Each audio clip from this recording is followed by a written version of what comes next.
Olá, tudo bem? Na aula de hoje nós vamos tratar de um assunto de extrema importância para os atores, o texto dramático. Aquela hora que nós recebemos o roteiro de fato, conseguimos o nosso trabalho e vamos começar a de fato trabalhar em cima daquele projeto, em cima daquele texto. Para isso, é de suma importância que o ator compreenda todas as características e todos os elementos que compõem o texto dramático.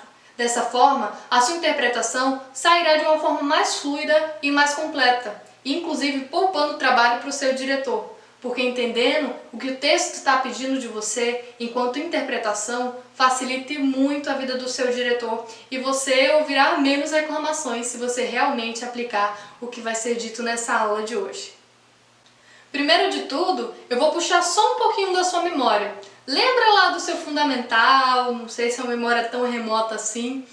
Pensa em quando a tua professora, o teu professor, conversou com vocês, conversou com a turma sobre os gêneros textuais. O gênero textual aborda vários tipos de texto, né? O poema, a parte científica, enfim. Hoje nós vamos dar enfoque à parte teatral do gênero textual dramático. Tá? No colégio nós aprendemos alguns elementos que de fato são do texto dramático e aqui nós vamos realmente focar na parte interpretativa. Porém, se você lembra um pouquinho o que compõe o texto dramático lá da época do colegial, vai ser muito importante para você compreender essa aula daqui. É como se fosse um conhecimento somatório mesmo, só que por aqui nós vamos ver com outros olhos, com os olhos artísticos, né, por outra vertente. Começando o primeiro de tudo mesmo, né? Eu acho que assim, a pedra fundamental do texto dramático são as personagens. Podem ser várias ou pode ser apenas uma. A grande diferença do texto dramático para, por exemplo, uma dissertação, o que é uma dissertação? A dissertação é a pessoa escrevendo, né? Colocando o ponto de vista dela, cheia de argumentos e tudo mais, sempre na terceira pessoa. Já quando a gente vai ser transportado para o gênero dramático, a gente tem sim a defesa de um ponto de vista, porque querendo ou não, criar um texto é algo pessoal, então claro que vão ter visões do dramaturgo, né? Quem escreveu aquilo ali. Então é a defesa de um ponto de vista, só que a partir das personagens. São diversas personagens, diversas pessoas defendendo um único ponto de vista, que é o ponto de vista normalmente do dramaturgo. Né? E aí o que acontece? Você pode ter apenas uma personagem que constitui um monólogo, uma aula passada nossa, se você não assistiu, volta lá para assistir. Tem essa possibilidade do texto inteiro ser contado como uma pessoa. E é muito interessante também pensar no texto dramático, quando é interpretado com apenas uma pessoa, é que podem existir diversas personagens dentro do monólogo. Como assim? Às vezes, enquanto a pessoa narra, né, a história da vida dela, vão surgindo diversos personagens e dentro do leque de interpretação há a possibilidade de uma pessoa só interpretar diversas personagens. Existem várias peças por aí que usam desse artifício de um único ator estar dentro de um monólogo e quando, por exemplo, hoje minha mãe falou pra mim que era para eu limpar o meu quarto porque estava muito sujo e tudo mais. Ao invés da fala ser assim como eu te falei, o mesmo ator interpreta a mãe falando. Isso continua sendo um monólogo, né, dentro do gênero textual dramático, mas é o mesmo ator fazendo diversas personagens. Então, o primeiro elemento fundamental para o entendimento do texto são as personagens. Então, quando a gente vai ler, o texto dramático ele vai estar dividido em falas. Fala de fulaninho, sempre assim.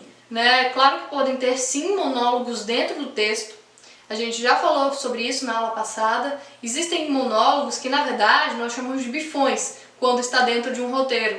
Né? Está dentro de um roteiro, está dentro de um diálogo, mas do nada uma personagem vai ter um texto muito grande. É um monólogo dentro de um roteiro e que normalmente vocês vão ouvir chamando de bifão. E o que acontece? Essas personagens vão ter um vínculo, tudo bonitinho. E o mais importante, após entender que o texto ele é subdividido em falas, é entender as ações e as emoções de cada personagem. Ai, claro, e como é que eu faço isso então? Muito simples. Existe algo chamado rubrica. As rubricas são realmente a luz do ator no sentido de interpretação. Por quê? A partir de uma primeira leitura, o ator ele não vai ficar tão perdido na interpretação se ele seguir e se ele entender o papel de cada rubrica. Por quê? Nós sabemos que a interpretação de texto é algo muito singular, é algo muito particular e que varia assim de pessoa para pessoa. Eu posso ler o mesmo texto que você e você vai ter uma visão do texto totalmente diferente da minha, baseado nas nossas vivências mesmo, né? Na nossa bagagem, tanto cultural quanto de vida. Às vezes, uma mesma frase, né, pode ser interpretada de várias formas diferentes, mas a rubrica ela vem como se fosse um funil mesmo, sabe? É tipo assim, tudo bem, você entendeu dessa forma, mas o dramaturgo quer que seja interpretado de tal forma. Então vai vir dentro da fala escrito a emoção da personagem naquele momento, a ação que essa personagem desenvolve naquele momento, tudo bem descrito. E é papel do ator seguir a rubrica realmente de uma forma rigorosa. Por quê?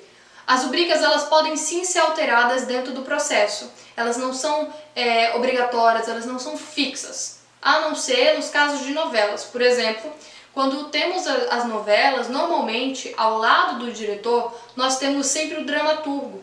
Entende? Então é meio que uma co-direção. Claro que o dramaturgo não vai se interferir tanto no papel do diretor, mas ele está ali meio que para supervisionar se o texto dele está sendo de fato efetuado na íntegra, porque é o nome dele que está sendo levado sempre que tem a abertura da novela, né? Por exemplo, o escritor Valci Carrasco, então sempre vai ter lá o nome dele, então ele tem que ver realmente se o que ele escreveu está sendo interpretado da forma que ele quer. Então, nesse caso, as rubricas são de fato seguidas à risca. Porém, no teatro, normalmente nós atuamos, nós performamos roteiros de pessoas que já morreram há muito tempo. Por exemplo, você vai fazer uma peça de Shakespeare, ele não vai estar ali do seu lado, né, do lado do seu diretor, falando como é que ele queria. Então, nesses casos de peças artísticas, de peça teatral, existe uma abertura maior, uma flexibilidade maior acerca das rubricas, mas isso é parte do diretor. Então, se você, enquanto ator, tenta mudar logo de cara a rubrica, você pode ser chamado a atenção. Isso é mais fácil quando é um trabalho mais colaborativo, uma criação coletiva, mas a partir do momento que você recebe de fato o roteiro, segue o que está escrito.